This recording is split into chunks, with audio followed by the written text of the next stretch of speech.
Bridge. Ay, kamusta na po sa Taguig? Nasa ombudsman na. Kasalukuyan ngayon kasi tinan-over namin lahat-lahat doon. Dokumento, mga official records, pati yung at least 2 witnesses na yung kanilang na-turnover din namin, pati yung affidavit. At kung ano pa yung karagdagan na pwedeng ibabahagi ng mga testigo na dumulog sa amin.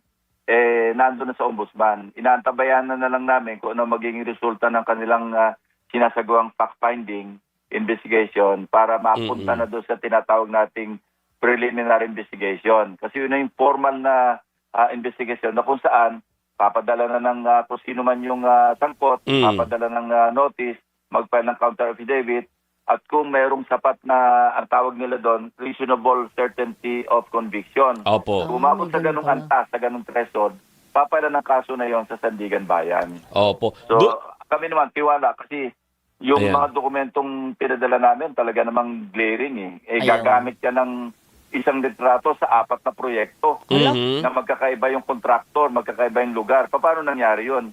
Isang litrato lang ang gagawin mong kasama sa mga liquidating instruments mo para makasingil. Kasi pag naningil ka, papadala mo yung mga proof na nagawa mo Maski mapa-progress billing o mapa-completion, papadala ka ng mga pruweba na ito yung itsura ng proyekto.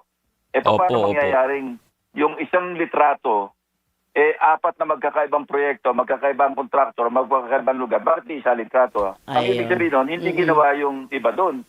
Ghost yun. O kaya kung hindi man ghost, napaka-defective para gumamit ka ng litrato ng iba na pangsingil para masingil mo itong proyekto mo. Ang naipaloob namin doon sa pinadala namin, at least mga 10 contractors na hopefully mapalan din ng plunder. Plunder. Siyempre, ano yan kabuatan yan Hindi naman gagawa ang contractor ng ganon nang hindi kasabwat yung mga kinauukulan. Kung sino man yung proponent, kung sino man yung taga-DPWH, may mga tatamaan doon. Mga DPWH officials, contractors, at kung saan man umabot, bahala na sila. Okay. Hanggang Sen, LGU, pati doon sa nagpapondo. Yeah, ang isa pang issue kasi sa Taguig, yung reclamation, itinago. No? Hindi mo may tatago, laki-laki Nasa mga 85 Nakikita. hectares na yata yun. Auto plus inspection So, ang kanilang sinasabit na proyekto is slope protection and flood mitigation. Pero, ang ginagawa naman, tambak. So, dos yung slope protection and flood mitigation, dahil ginagawa, mga bako na nagtatambak, ang masama pa dyan, ang tinambakan, Laguna Lake. At ang lalo pang masama, ang mga naunang naitambak doon, mga basura. Kasi ang basura, dapat yan dadalhin doon sa Rizal Provincial Sanitary Landfill. Opo. Sa may Puntalban Rizal ito Mm-mm. So haharangin sa Taguig, ghost pa rin yung delivery ng basura. Dahil dadalhin sa landfill na pagkalayo-layo, haharangin. Siyempre, gusto ng kontrakto ng basura, pabor sa kanya yon kasi makakatipid siya ng crudo. Hindi na niya itatakbo pa. Oo. Kasi harangin na sa Taguig Tama. Sa may bandang diyan itatambak. So nagreklamo yung LLDA noon. Sabi, hindi po pwede yan kasi pag tinambakan nyo ng basura at yan ang pinang-landfill ninyo, bukod sa sira na yung lake, hindi matibay yung pantambak ninyo. Nako. Oo. Wala nangyari kasi nahaharas Wala na. Pagkatapos yung PRA, yung Philippine Reclamation Authority, di ba? Na sinecheck nila ito dahil wala silang permit na kinuha. Kasi ang ahensya na nagbibigay ng permit diyan, kung LGU man o private yung contractor, yung proponent ng reclamation, kukuha ka ng permit sa PRA. Opo. Tapos sa DNR, wala maski anong permit na kinuha sa mga ahensya. So anong conclusion?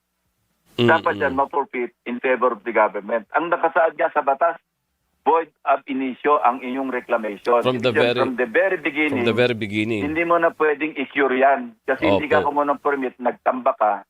At yung sinasabi ni Senator Alan Cayetano, na ito'y pag-aari naman ng gobyerno, probably referring to local government unit ng Taguig. Hindi rin tama yun kasi nakakuha na ako ng at least 10 numero ng titles titulado sa mga pribadong citizens. At marami yan. Ang dami nga nagbebenta dyan eh. Halo-halo, merong fake, merong kung ano-anong titulo yung pinapakita. Nako. So, binebet namin ngayon yon, yung hawak ko ngayon mga title numbers para malaman kung ano yung pinag-ugatan, paano nagkatitulo ang Laguna Lake. At paano nagkatitulo yung reclamation na ang balat kayo niya slow protection. Nako. Oo. Paano napatituluhan? Opo. Ayun. Yun ang malaking question. Mano to, napakalalim at napakakomplikado. Kaya pinabayan namin sa ombudsman magsagawa ng mga follow-up investigation para na sa ganon, makapag-subpoena dosis TECOM sila sa mga ahensya. Pero mahigpit din yung aming pakipag-ugnayan sa PRA, LLDA, DNR. Yan ang mga kakausap naming mga ahensya. Katunayan, kahapon kausap ko si DPWH, noon na isang araw, si Vince Dizon. Opo. Nalaman niya kasi na yung PRA gagawa na ng request sa DPWH mag-issue ng cease and desist order. Meaning lahat ng ongoing DPWH na projects doon, yung nag-implementa, ipapa-cease and desist. At ginarantyahan niya ako, once na ma-receive niya, sabi niya, yung request ng PRA para mag-issue ng cease and desist, agad-agad mag-i-issue siya ng cease and desist order. Para hindi na lumala pa yung ginagawa doon na kung saan sayang yung pera ng gobyerno na binabayad sa mga kontraktor na hindi naman tama. At kulang-kulang nga kasi siyempre parang hindi naman talaga slow protection. So ito yung mga issue na nakapaloob dyan. Kaya na-complicate dahil nga walang ginawa si Senator Alan Cayetano kundi mag-Facebook.